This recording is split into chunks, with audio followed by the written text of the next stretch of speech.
Hello and welcome to my latest video. This one's a Dinky Humber Hawk, circa 1960.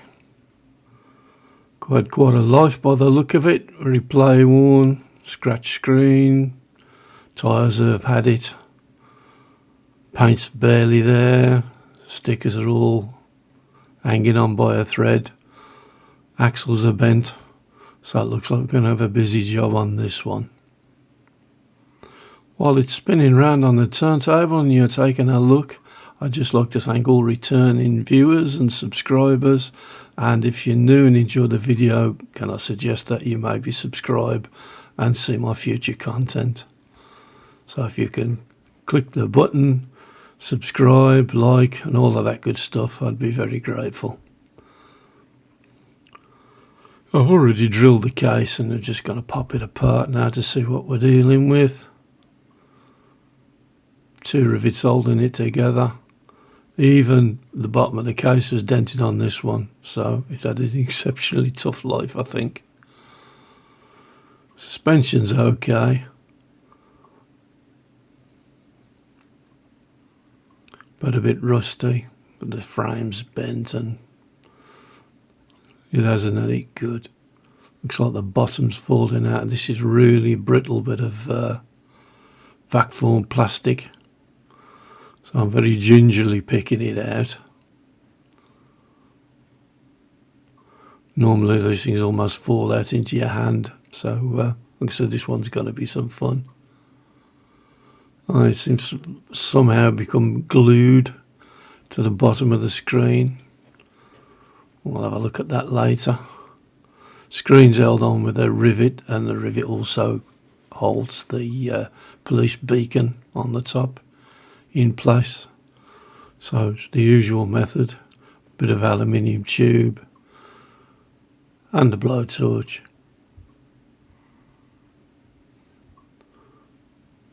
I've left this to run its full kind of sequence so you can get some idea of how long you need to keep it in the flame to get it sufficiently warm. You don't have to have it glowing cherry red or anything. That'll be more than enough. Move the flame out of the way, pop your hot tube on, couple of turns just to be sure it's all kind of moving.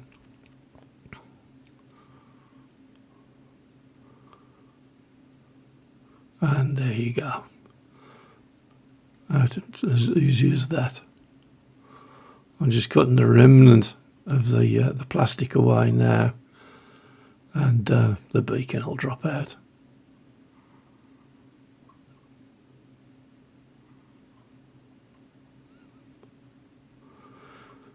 So, I'll conclude in a bit that I don't normally bother to show. I've been encouraged to give the ultrasonic cleaner another try for cleaning up the plastics. I have tried it in the past, but I've been a little bit sceptical about it.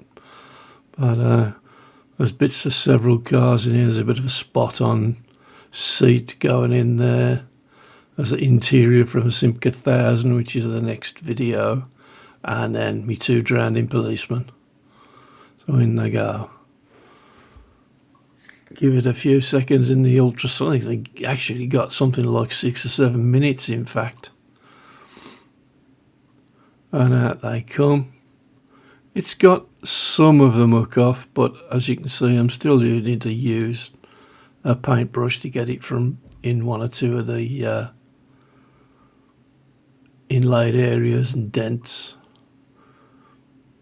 My little copper with the loose seat is barely hanging on in there. These are the bits of spot-on Zephyr, which is that detached steering wheel you can see swishing around in the water. Let's put the Circa parts up okay, but to be fair, they weren't that grubby to begin with. I'm not going to be painting these, which is why I'm making kind of a fuss about trying to get them as clean as I can.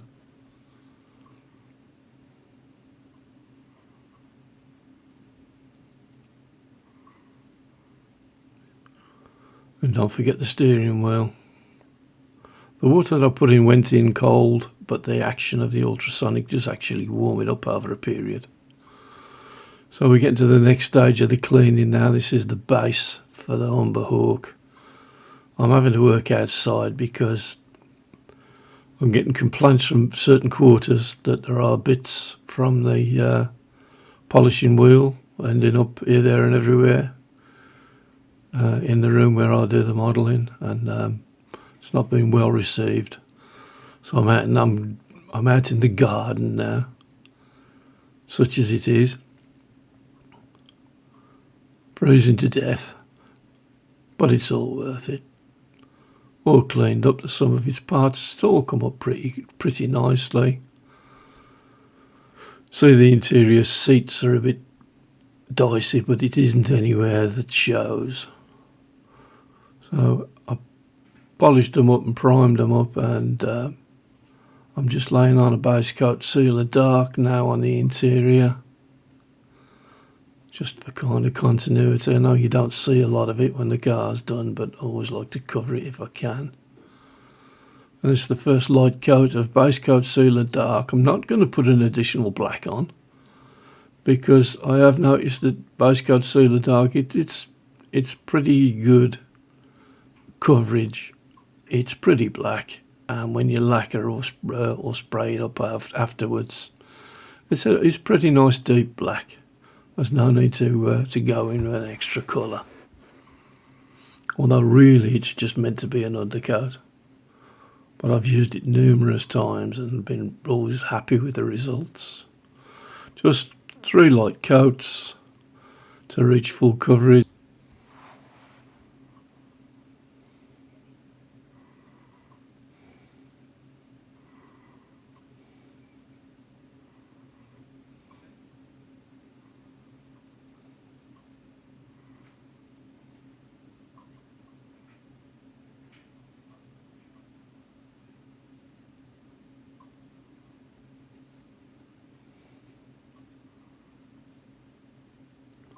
And moving on to a little bit of repair before assembly.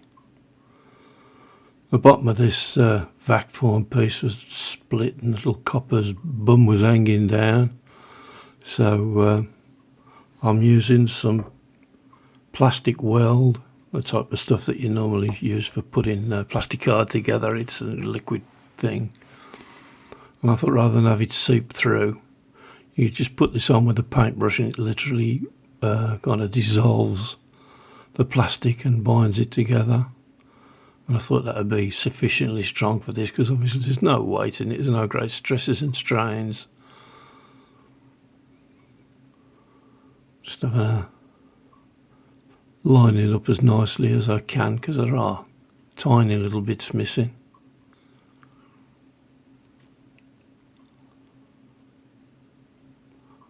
As I say, it's brush on. Most of the time the brush is only any good for the dustbin afterwards, depending on what it's made of, because it dissolves the bristles as well. But as you can see, I'm just using a kind of cheap throwaway brush from the pound shop. Probably got a dozen on a card for £1. I've made some stickers to replace the missing ones on the beacon. Nothing too elaborate. Easy enough to do. I think I made these in Paint, which I think pretty much everybody with their computers got the program Paint. Simple to use.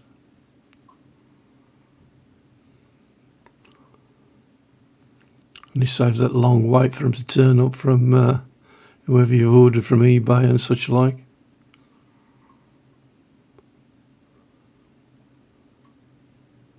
A little bit of trimming there, trying to get it a bit more precise.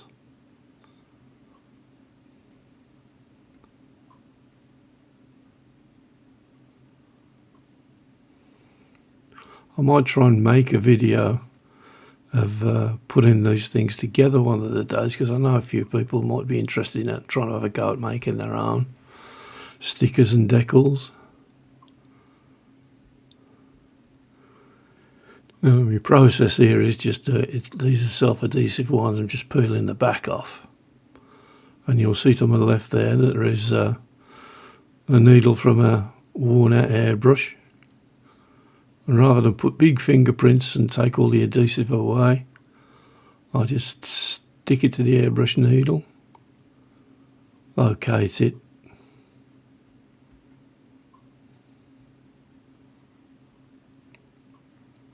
And even with my thick and not very nimble fingers, we're in. It's done.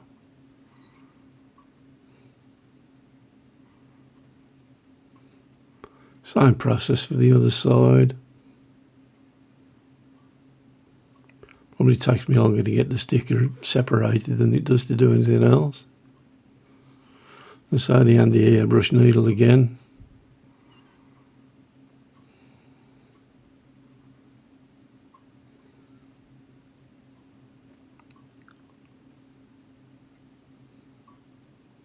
Drop it in place, push it down, and it's ready to roll.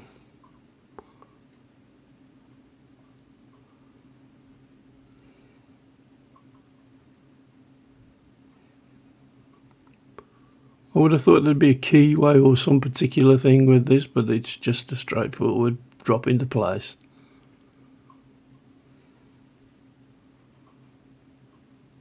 Make sure I've got it square.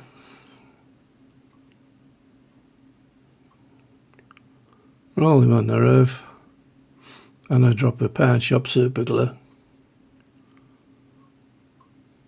At this point, regular people that watch my videos will know that I'm thinking, where's the zip kicker?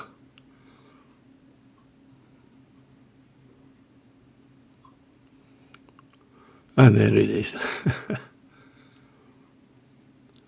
Spray it on, your super glue starts to go off in seconds. You can actually see it start to harden off. I'll put in the windscreen back in with double-sided tape. It's not the kind of usual stuff that they use in paper crafting. It's stuff I've got quite a lot of, and I used to put felt on the back of figures when I put figure models together for people to stop them scratching the walls or the units. And I've used it endless times, and it doesn't let you down. But you can get it off if you need to. If I was to decide to put a brand new screen in this for some reason, I'd only have to warm it up with a hot air gun, it'd drop off, and I'd be able to replace the screen.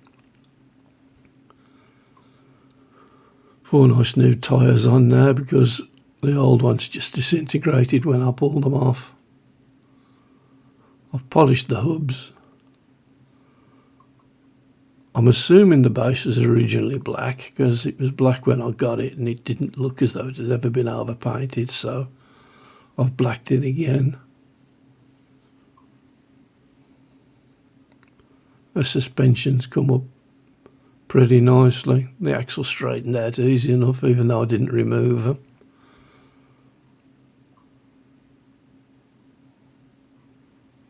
Just a little bit of an insight on the on doing the chrome work here. It's a long-winded process. I always try to speed this up a bit, but leave a few kind of highlights in for you to see. The aerial is actually part of a micro brush that I cut to size. I set the brush part off with some super glue so it's hard to represent the rounded off bit on the top of the aerial. Poked it in through the mudguard and glued it in place, and I think it's pretty effective. It's again, it's another one of those cases of it. I think it looks the part. I could have ordered a new one, but with the holidays and everything else, I just wanted to crack on and get this done. I don't think Model Supplies even opens till the first week in January, so I didn't want to wait. I wanted to press on and get this out for you to see. Bit more fiddly painting around the chrome bezels on the rear lights. Picked up too much paint on the brush there, so I just took a little bit off on the jewels of the mole grips.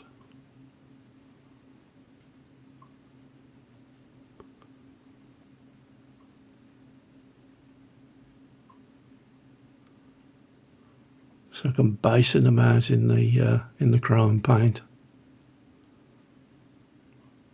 done the same thing again. Just took the excess off. Looks like it's time for a new brush. I can see stray hair sticking up in the air there. Fortunately, Santa did come good with a selection of new brushes, so looks like it's starting to break them out.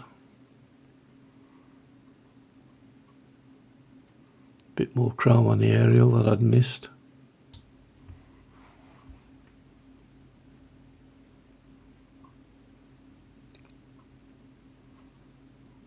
That's pretty well done. A little bit more highlighting too when the mirror paint's dried. And it's assembly time. A straightforward little assembly, this one.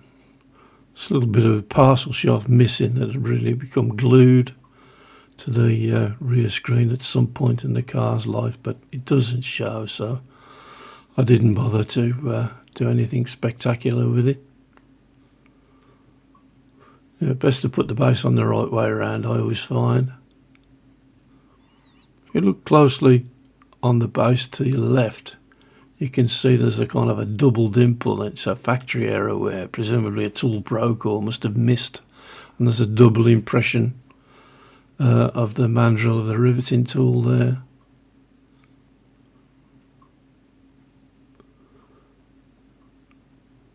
I'm just popping the rivets into place now. Got a bit of super glue. So you can see that little bit of factory imperfection there. Must have been a Friday afternoon car, perhaps. Glue my rivet into place. The homemade pickup tool. Bit of plastic and a little bit of blue tack on the end for picking them up, rather than picking them up, pinching them and slinging them halfway across the workroom, which I've done more times than enough.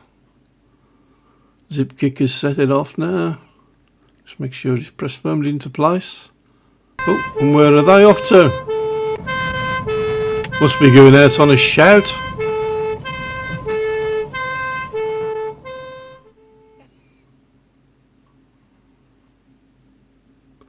And there she is on the turntable, the finished job. I put the stickers on PC59. Originally they were PC49, which was a very popular cop program in the, I think there were books in the late 40s, there were a couple of films, radio plays, comic strips. So they went with PC49, but I didn't. Hope you enjoyed watching. Thanks very much for your patience. Bye.